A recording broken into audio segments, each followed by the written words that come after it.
Good morning बच्चों। आज हम पढ़ेंगे व्यंजन संधि के बारे में। व्यंजन संधि किसे कहते हैं और उसके नियम क्या है। व्यंजन से स्वर अथवा व्यंजन के मेल से उत्पन्न विकार को व्यंजन संधि कहते हैं। जैसे कि एक व्यंजन के दूसरे व्यंजन या स्वर से मेल को व्यंजन संधि कहा जाता है। इसके नियम इस प्रकार हैं।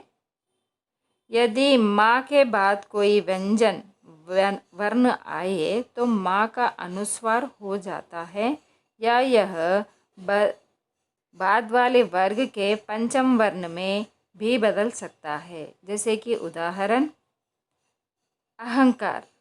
अहंकार का संधि विच्छेद करने पर अहम जमा कार, परंतु यहाँ पर क्या हो गया, माँ अंतिम पहला पद माँ है, यहाँ पर का है, परंतु हम शब्द में क्या लिखा है, अहंकार। तो इस तरह व्यंजन संधि बनता है।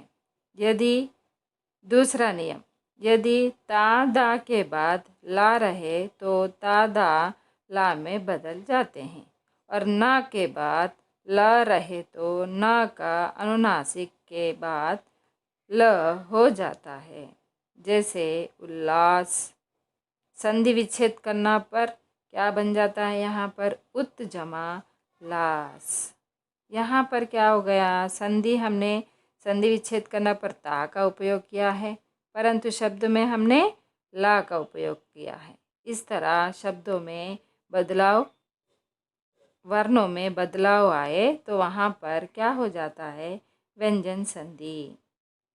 तीसरा नियम, किसी वर्ग के पहले वर्ण का च ट त प का मेल किसी स्वर या वर्ग के तीसरे या चौथे वर्ण या रा ला वा में से किसी वर्ण से हो तो वर्ण का पहला वर्ण स्वयं ही तीसरे वर्ण में परिवर्तन हो जाता है। जैसे कि उदाहरण दिग्गज। हमने शब्द क्या कहा, दिग्गज। उसका संधि विच्छेद करने पर दिक जमा गज, दिक क जमा गज। यहाँ पर वर्ग के तीसरे वर्ण से संधि विच्छेद हुआ है। चौथा नियम, यदि क च ट त प के बाद न या म आए तो वह क च ट त प अपने वर्ग के पंचम वर्ण में बदल जाते हैं। जैसे कि उदाहरण वाड्मय। वाड्मय का संधि विच्छेद करना पर वाक जमा मय। पांचवा नियम, सकार और त वर्ग का शकार और चा वर्ग के योग में शकार और चा वर्ग तथा शकार और टा वर्ग के योग में शकार और टा वर्ग हो जाता है। जैसे उदाहरण सच्चित। सच्चित का संधि विच्छेद क्या हो जाता है, सत जमा चित। इस तरह पांचवा नियम। अभी हम पढ़ेंगे छठवां नियम। वह है, यदि वर्गों के अंतिम वर्णों को छोड़ शेष वर्णों के बाद ह आए तो ह पूर्ण वर्ण के वर्ग का चतुर्थ वर्ण हो जाता है, और ह के पूर्व वाला वर्ण अपने वर्ग का तृतीय वर्ण। जैसे कि उद्धार। उद्धार का संधि विच्छेद करने पर उत जमा हार। हमने शब्द में क्या कहा, धार, उद्धार, परंतु संधि विच्छेद करने पर क्या बन गया, उत जमा हार। अब हम जानकारी प्राप्त करेंगे सातवें नियम के। स्वर के साथ छ का मेल होने पर छ के स्थान पर छ हो जाता है। उदाहरण परिच्छेद, परिजमा छेद।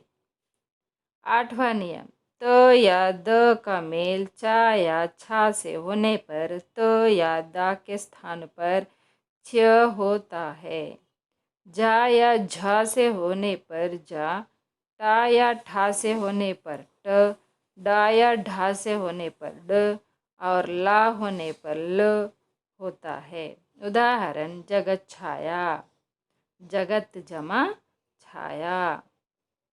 इस तरह हमने व्यंजन संधि के नियम बताए हैं। तो बच्चों, मैं आशा करती हूँ कि आपको व्यंजन संधि समझ में आया हो। धन्यवाद।